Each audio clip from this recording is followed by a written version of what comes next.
गरीब साध साध सब नेक हैं, आप अपनी ठोरे, जो सतलोक ले जाएंगे वो साधु कोई और।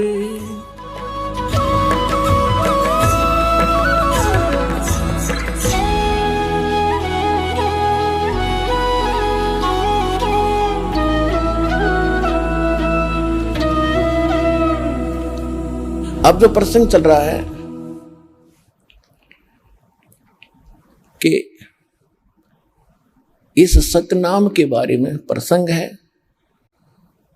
और प्रसंग है कि सदग्रंथ कौन से हैं, सदग्रंथों में को आधार माने तो वो कौन से ग्रंथ है। जैसे श्रीमद् भगवद गीता अध्याय नंबर 16 के श्लोक 23-24 में स्पष्ट कर दिया है कि शास्त्र विधि को त्याग कर जो मनमाना आचरण करते हैं उनकी न तो गति होती है यानी मोक्ष नहीं होता, और न कोई सुख होता है, और न उनकी कोई सिद्धि साधना प्रफुल्लित होती है, कोई सिद्धि प्राप्त होती है। क्योंकि सिद्धि से ही तो हम सतलोक जाएंगे। सिद्धि माने एक ताकत आएगी हमारे अंदर भक्ति से। तो हम पहले इस ताकत को यहीं बर्बाद करते रहे, किसी को आशीर्वाद दे देते, किसी को बद्दुआ दे देते, यहीं पैंचर कर लेते थे। अब पैंचर नहीं होने देंगे हम इसमें, और उससे कुछ होना ही नहीं। जो शास्त्र भी देता है कि मनमानी बकवाद कर रहे हैं, तो उनमें जो सिद्धि आएगी वो दूसरे टाइप की आएगी, ये ऐसी नहीं आएगी जो हमारे अंदर सिद्धि आएगी। परमात्मा गरीबदास जी ने अपनी वाणी में लिखा कि शब्द महल में सिद्धि 24, हंस बिछोड़े विश्व बीसा। यानी हमारा जो मंत्र है इसमें 24 सिद्धियां आ जाएंगी, लेकिन इन सिद्धियों को तुम प्रयोग ना करना, ना तो बात बिगड़ जाएगी। वो कौन कौन सी सिद्धियां हैं वो दिखाते हैं आपको गरीबदास जी की वाणी में। शब्द महल में सिद्ध 24, हंस बिछोड़े विश्व बीसा। कि जो मंत्र हमने आपको दिया है ये सतनाम और प्रथम मंत्र, इसमें 24 सिद्धियां आपको प्राप्त हो जाएंगी। और जितने आज तक अन्य जितने भी सिद्ध हुए हैं, जैसे इनमें अष्ट सिद्धि ही इनके पास है, 8 सिद्धि होती है इनके पास, और इन 8 सिद्धियों में से किसी को 1 प्राप्त होगी, किसी को 2 प्राप्त होगी। इसी में हल्दी की गांठ पाकर पंसारी बन गई है, और हमने ये महापुरुष मान लिए। सिद्धि क्या चीज है? सिद्धि इतना काम है जैसे चींटी होती है, चींटी कीड़ी। वर्षा के दिनों में आप देखते हो कुछ तो चींटी होती है पंखों वाली, तो पंखों वाली जो चींटी होती है वो अन्य चींटियों से सुपीरियर मानी जाती है उनकी दृष्टि में, कि ये आकाश में उड़ जाती हैं, ओहो ये तो पता नहीं के बन गई। और जब वर्षा का महीना आता है, सावन के महीने में ये बाहर निकलते हैं, गर्मी अंदर गर्मी हो जाती है, तो बाहर निकलते ये फिर कहाँ, या तो दीपक पर जल कर मरती है वो उड़ कर जाने वाली, या फिर तब उस बल्लभ के चारों तरफ चक्कर काट काट के वो पंख टूट जाती है, फिर अंत में वो चींटी की चींटी रह जाती है, वो कीड़ा का कीड़ा रह गया, वो पंख सारी जड़गी। तो इसी प्रकार ये सिद्धि जिनके पास प्राप्त है, सतनाम वास्तविक मंत्र था नहीं, और अन्य साधनाओं से ने जो सिद्धियां प्राप्त की, तो उन्होंने यही उनको झाड़ दिया, उनकी पांख सी टूट जाती है। उसके बाद फिर वो जीव के जीव और फिर 83 लाख योनियों में धक्के खाते। अब गरीबदास जी क्या बताते हैं? शब्द महल में सिद्धि 24, हंस बिछोड़े विश्व बीसा।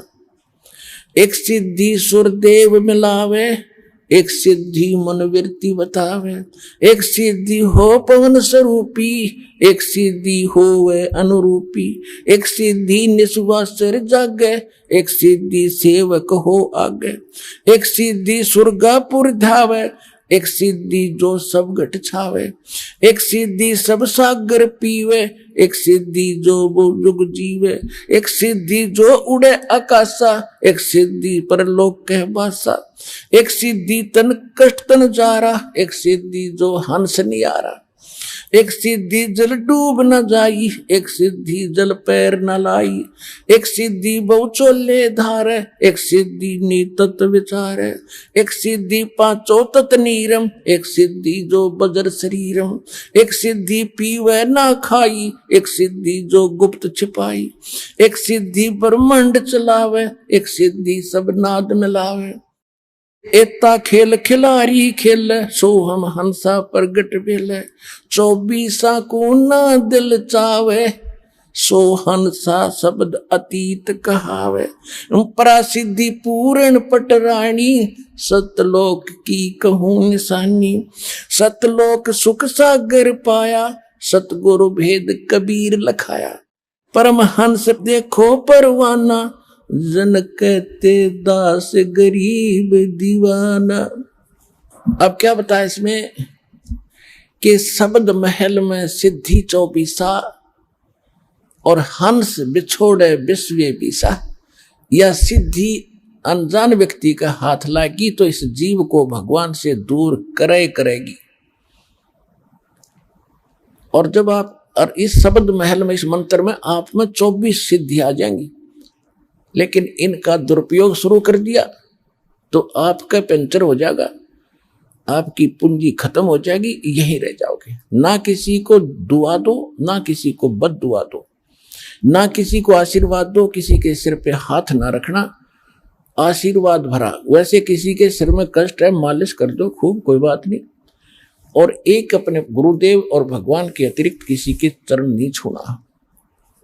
वैसे कोई बूढ़ा बुजुर्ग बीमार बालक के पैर दुखे, खूब दबाओ, मालिश करो, वो चीज अलग है। उस भाव से नहीं, एक पूज्य भाव से नहीं, सत्कार करो, खूब नमस्कार करो, कति नतमस्तक होकर प्रणाम करो सबको, ये सत्कार है। और चरण छूना ये पूजा माता है। तो पूजा केवल एक भगवान और उसके स्वरूप यानी गुरु के अतिरिक्त हम नहीं करेंगे। तो ये कुछ मर्यादा है जो समाज से हमारी हटकर होती है, तो हमने समाज के अनुसार नहीं चलेंगे। तो वो प्रसन्न हो या ना हो, हमने परमात्मा को प्रसन्न रखना है, हमने राम राज्य करना है, भगवान खुश करना है। और जिन बातों से गुरु दुख पावे, तीन बातों को दूर भगावे, तब हंसा सतलोक जावे। तो इस तरह की कुछ है, ना किसी को बद्दुआ देना, ये भी हमारी हानि होती है, और ना किसी को दुआ देना, किसी को आशीर्वाद भी नहीं देना, तेरे न्यू हो जाएगा, फलाना हो जाएगा, ठीक हो जाएगा, ऐसा खुश रहो, ये नहीं बोलना। नमस्कार करो, प्रणाम करो, नमस्ते बोलो। राम राम कहता कोई राम राम बोल दो, क्योंकि राम क्या है, राम कौन है? उनका राम जो है सो हमारा राम तो वो है कबीर राम। और आजकल एक बीमारी, एक और नई, एक और चल पड़ी काल की व्यवस्था कि गुड मॉर्निंग बोलेंगे, गुड मॉर्निंग, गुड इवनिंग। बता, ये नहीं बोलना हमने, ना गुड इवनिंग कहना, ना गुड मॉर्निंग और ना गुड आफ्टरनून। हम या तो सिंपल कह दो, वो कहता गुड मॉर्निंग, वो कह दो जी मॉर्निंग मॉर्निंग, और या बोल दो गॉड मॉर्निंग, गुड छोड़ के गॉड बोल दो, गॉड मॉर्निंग, गॉड मॉर्निंग। अब उसका मिलता जुलता अक्षर भी हो गया, विराजी हो जाएगा। गॉड मॉर्निंग, गॉड अभ्यास बना लो अपना ये, God morning, God afternoon, God night, यानी गॉड गिवन है ये समय। सुबह भी उसकी दया से हुई है और दोपहर तक भी हम उसकी रजा से पहुंचे हैं, और शाम हुई है तो भी गॉड मॉर्निंग, गॉड इवनिंग, भगवान की दी हुई शाम है। गुड वैसे हो जाएगी या हमारे कहने से? तुम्हारे कहने से हो जाएगी, लेकिन उसकी हो जाएगी, आपकी पंचर हो जाएगा। तो इसी गलती ना करियो। जब आप कोई गाड़ी ले रखी कार, और उसमें से आप किसी दूसरे टायर में हवा भर दोगे, ना भाई मेरा भी काम बिगाड़ेगा, देख वो सामने वो हवा वहां से भरवा लो जा करके। तो सतलोक आश्रम पर वाला बता दिए उनको कि वहां से भरवा लो, वहां जाकर।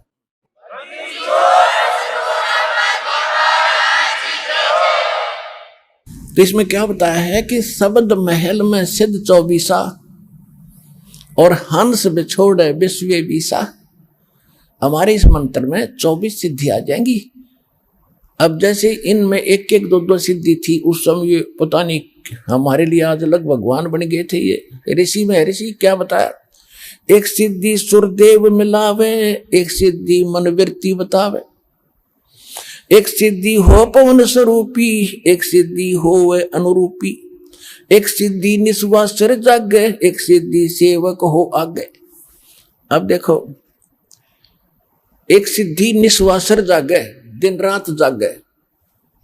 यह सिद्धि होगी, दिन रात उसको नींद नहीं आती, बैठा रहता है। आदरणीय गीसा दास साहिब जी, गांव खेखड़ा, जिला बागपत हो गया, पहले मेरठ था। उनके एक शिष्य हुए नेकी राम जी, जो नारी वाले बोले जाते, नारी गांव के थे, वह जाट थे। तो उन्होंने आदरणीय गीसा दास साहिब जी से दीक्षा ली थी। और गीसा दास साहिब जी के पास वो मंत्र था, लेकिन उनको उन्होंने प्रथम मंत्र दिया था, वो जो प्रथम मंत्र हम आपको देते। तो नेकी राम जी ने क्योंकि ये पिछले स्वभाव होता जीव का, पिछली प्रेरणा थी, कोई तपस्वी था, मनुष्य प्राप्त हो गया, उसकी वो ही आदत बनी रही। तो उसने वो नाम नोम छोड़ के और अपनी हठ योग से साधना शुरू कर दी, जिससे उसमें उस प्रथम मंत्र का कुछ ज्यादा जाप करने से उसमें एक सिद्धि आ गई। कौन सी सिद्धि आ गई? दिन रात वो सोए नहीं। एक गांव है यहाँ, गांव जिला सोनीपत, गोहाना से और सोनीपत रोड पर खेड़ी दमकन गांव है। वहाँ मेरे मामा जी का गांव है। तो दास वहां जाता था, और हमारी जो माता जी और मेरे मामा जी, नाना जी, वो सारे उस नेकी राम के पुजारी हैं। तो उनकी स्थापना का दास को पता हुआ। अब याद आई वो बातें जब शुरू में सुना करते हम, और विशेषकर जब ये भगवान की चर्चा चलन लगी वहां जाकर, तो वो कहने लगे कि हमारे यहाँ बड़े महापुरुष हुए नेकी राम जी। उनकी कथा बताई कि उनका हमने यहाँ बहुत बड़ा डेरा बना रखा उन्होंने, गाँव वाले ने, कि ये महात्मा यहाँ आकर बैठे थे। हमारे गांव से बाहर एक जंगल था छोटा सा, बनी में, और कई दिन बैठे रहे। तो लोग गांव से इनका भोजन ले जाने लगे, श्रद्धालु पहुंच जाते हैं। तो एक ने बताया कि हमने इस महापुरुष को सोता नहीं देखे कभी, सारे दिन रात जागता रहता, बैठा रहता है या घूमता रहता है। तो कईयों ने छुप छुप कर देखा, 10 दिन हो गए, 15 दिन हो गए, महीना हो गया, कि भी सोता ही नहीं कभी भी। अल इससे बात पर वो भगवान बना लिया, उसका आश्रम गाड़ दिया, उसकी पूजा शुरू हो गई, और सारे चौड़ चपट। अब पता चला उनके ज्ञान भी नहीं था, वो तो गीसा दास जी से विरोधी भी हो गए थे। लास्ट में एक कथा सुनाया करते, गीसा पंथी बताया करते थे कि उन्होंने एक अभिमान का वचन बोल दिया था नेकी राम जी। तो कहने का भाव ये है कि एक सिद्धि निस्वासर जागे, इस मंत्रों में आपके ये ऐसी सिद्धि आ जाएंगी। तो उस समय वो संत पा किया। अब जितने भी नेकी राम जी के जो अनुयायी हैं, ये सारे ये डले ढोआ हठ योग करते हैं। और मंत्र गीसा दास जी की वाणी में एक पूरा शब्द है, 8-7 पंक्तियों का। उनमें से 2 पंक्ति हैं, ओम सोहम जप ले भाई, राम नाम की यही कमाई। और वो पूरा एक शब्द है, जैसे मंगलाचरण की तरह, उसको मंत्र बोलते हैं, उसमें ये लिखा हुआ है। और इस पूरी वार्तिशी को गाकर इसी को अपना नाम समझे, ये मंत्र है हमारा। और वो कह रहे ये मंत्र जपना है। और ये गरीबदास जी कहते हैं, राम नाम जप कर थर होई, ओम सोहम मंत्र दोई। ओम सोहम जाप जपिए, योग युगतिया धुनी तपिए। तो ये गरीबदास जी ने भी कहा कि नामा छिपा ओम तारी, पीछे सोहम भेद विचारी, सार शब्द पाया जद लोई, आवागमन बहुर ना होई। नामदेव जी पहले केवल एक ओम नाम का जाप करते थे। परमात्मा अपने विधानुसार उनसे मिले, अच्छी आत्माओं को मिलते हैं। उनको फिर दूसरे मंत्र का भेद बताया। जब उसने दोनों नाम सिमरण किए तो कहते फिर सार नाम दिया। तीसरी स्थिति में नामदेव जी को जब उनका कल्याण हुआ, नामा छिपा, वो छिपी जाति में थे नामदेव जी और महाराष्ट्र के अंदर रहने वाले थे।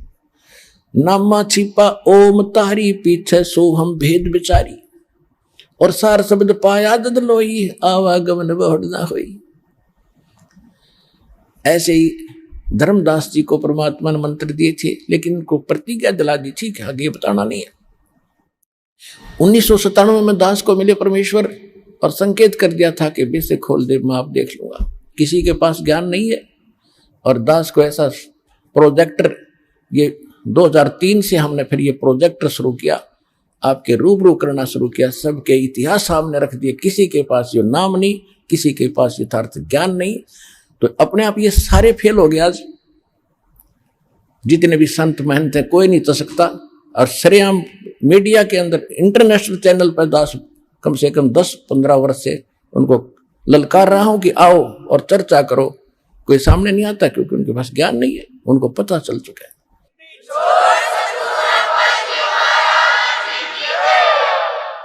और ये भोले श्रद्धालु उनको भगवान मानने बैठे, नकलियों को संत मान रहे हैं। वो तो जनसाधारण के जैसे भी नहीं, जो पता लग गया भी गलती हो जाए इंसानों से, भूल लगी, भगवान के लिए संत चले हैं, भगवान के लिए श्रद्धालु उनके पीछे लगे, तो उनका कर्तव्य बनता है। जब पता लग गया कि तुम्हारे बारे में कोई गलत, मेरे बारे में कोई गलत बोलता है, मैं 6 बजे देखता हूँ भाई कहाँ मेरी त्रुटि तो नहीं है, त्रुटि नहीं है तो वो बोलता रहे, फिर थारे रूबरू करता हूँ कि इसने ऐसे बोला, देखो ये इसका ये प्रमाण, ये गलत बोल रहा है। तो वो ना अपने शिष्यों को कोई जवाब देते। तो इसे सिद्ध है कि वो फेल हो लिए और ये श्रद्धालु एक दिन आवेंगे, क्योंकि सबको पता है कि अनमोल जन्म ऐसे बर्बाद करने का नहीं है, एक दिन ज्ञान होगा। तो अब जो प्रसंग चल रहा है उसी पर आते। एक सिद्धि निस्वा सर जागे, एक सिद्धि सेवक हो आगे, एक सिद्धि स्वर्गापुर जावे, एक सिद्धि जो सब घट छावे।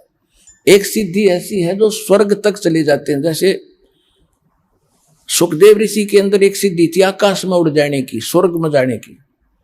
वो स्वर्ग में पहुंच गया तो वहां जाकर उसको पता चला कि भी गुरु बिना तो बात बने नहीं, तो पिछले संस्कार से बैटरी चार्ज है, तेरे पिछले संस्कार हो जाए। अब यह सिद्धि तुझे पूर्व जन्म से प्राप्त है, ये जिस दिन खत्म होगी उस दिन ये पंख कट जाएंगी, जीव का जीव रह जाएगा। तो तब उसकी अकल ठिकाने आई, तब उन्होंने राजा जनक से दीक्षा ली। एक सिद्धि सेवक हो आगे, एक सिद्धि स्वर्गापुर जावे, एक सिद्धि जो सब घट छावे, एक सिद्धि सब सागर पीवे, एक सिद्धि जो बहु जुग जीवे।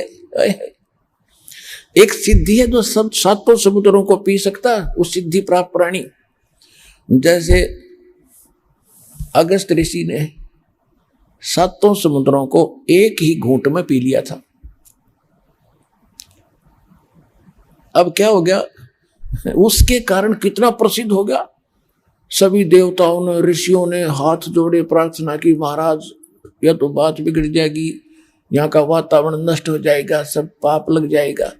तब प्रार्थना करने से वापस छोड़ दी, फिर समुद्र भर गए। तो क्या हो गया, मुक्त। और परमात्मा ने सारे न समेटेगा, जब इकट्ठी कर दिया सेकंड में।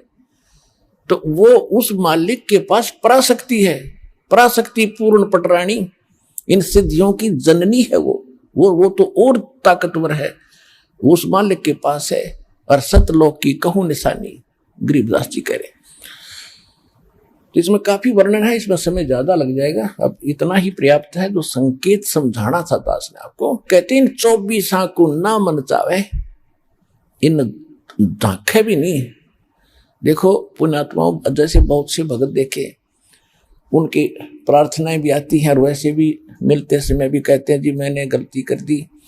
अपने अभी बता रही थी एक बहन कि मैंने अपने भाई के नाम ले रखा था, उसने, मैंने उसको कह दिया कि तू ठीक हो जा, तेरी बीमारी मेरा लग जा। वह ठीक होगी, मेरा लगी। हम फिर ये पंगा क्यों मोल लो तुम। तो कहने का भाव ये है, ये गलतियां करनी छोड़ दो, दिक्कत हो जाएगी। क्योंकि भक्ति करो तो ढंग से करो। अब इसको तो हम इतना सस्ता मान रहे हैं। इब तू अपनी भतीजी ने दे देना 20 लाख रुपये, दे के दिखा, चोरने भी ना दे, और दे तो वही वापस दे दिए मेरे। उस धन का आपको पता है, इस धन का आपको पता ही नहीं कितना कीमत, आपको कहाँ आवश्यकता पड़ेगी।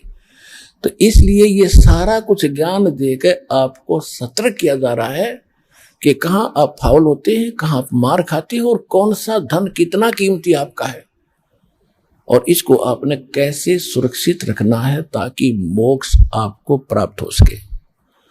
आज का जो प्रसंग चल रहा था वहां तो स्टार्ट भी नहीं हो पाया दास। आज का सत्संग प्रारंभ यहां से हुआ था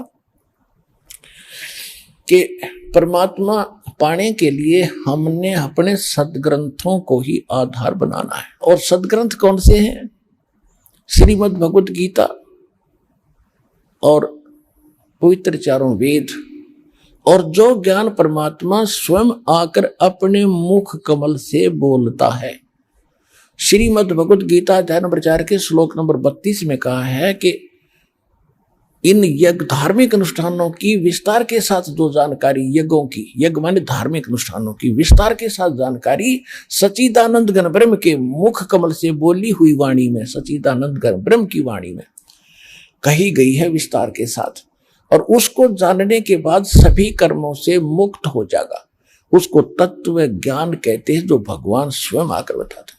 चौथे अध्याय के 34वें श्लोक में कहा कि उस तत्व ज्ञान को जो सच्चिदानंद घन पूर्ण परमात्मा स्वयं आकर बताता है, उसको तू किसी तत्वदर्शी संत के पास जाकर समझ, उनको दंडवत प्रणाम करने से। केवल वही संत एक दंडवत प्रणाम का अधिकारी बताया है गीता में कि जो तत्वदर्शी है। अन्यथा अपने विषय में गीता ज्ञानदाता 18वें अध्याय के 65वें श्लोक में कहता, मुझे नमस्कार कर, मेरा भगत बन, मेरी भक्ति करेगा तो मुझे ही प्राप्त होगा। और तत्वदर्शी संत के लिए कहा कि उसको दंडवत प्रणाम करने से और कपट छोड़कर सरलतापूर्वक प्रसन्न करने से वह तत्वदर्शी संत तुझे उस परमात्म तत्व का यानी तत्व ज्ञान का ज्ञान कराएंगे। तो वो तत्व ज्ञान जिससे मोक्ष होगा वो कंप्लीट कोर्स है। और श्रीमद् भगवत गीता और पवित्र वेद, पवित्र कुरान, पवित्र पुराण, ये पवित्र बाइबल, ये इनकम्प्लीट नॉलेज है। Complete knowledge, God given spiritual knowledge, तत्व ज्ञान, वो उससे मोक्ष होगा। वो असली शास्त्र है। और उसमें से वेद भी मेल खाते हैं, गीता भी मेल खाती है, और उनमें जो ज्ञान नहीं है वो ज्ञान भी उसके अंदर है, तत्व ज्ञान के। तो उससे मोक्ष होगा। आज का सत्संग ये था, और वो ज्ञान भगवान ही देता है। दूसरा प्रसंग ये चला था कि किसने देखा भगवान? तो जिन्होंने भगवान देखा उनका आपके सामने इतिहास बताया, पवित्र कथा बताई उनकी कि इन महापुरुषों ने भगवान देखा। और ये जो ज्ञान दास आपको दे रहा है ये गॉड गिवन है।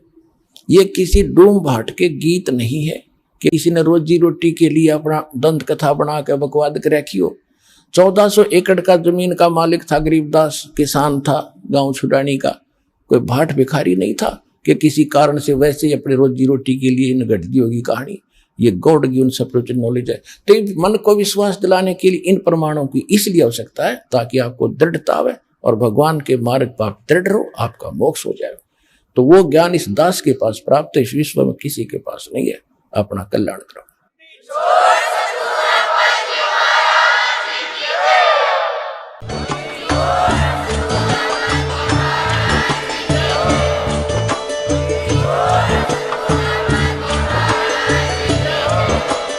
आप सुन रहे थे जगत गुरु तत्वदर्शी संत रामपाल जी महाराज जी के मंगल प्रवचन। अधिक जानकारी के लिए विजिट कीजिए हमारी वेबसाइट www.jagatgururampalji.org। संत रामपाल जी महाराज जी के शुभ आशीर्वाद से पूरे विश्व भर में 500 से भी ज्यादा नाम दीक्षा केंद्र हैं, जिन पर संत रामपाल जी महाराज जी द्वारा ऑनलाइन निशुल्क नाम दीक्षा दी जा रही है। अपने नजदीकी नाम दीक्षा केंद्र का पता करने के लिए संपर्क करें 8222880541।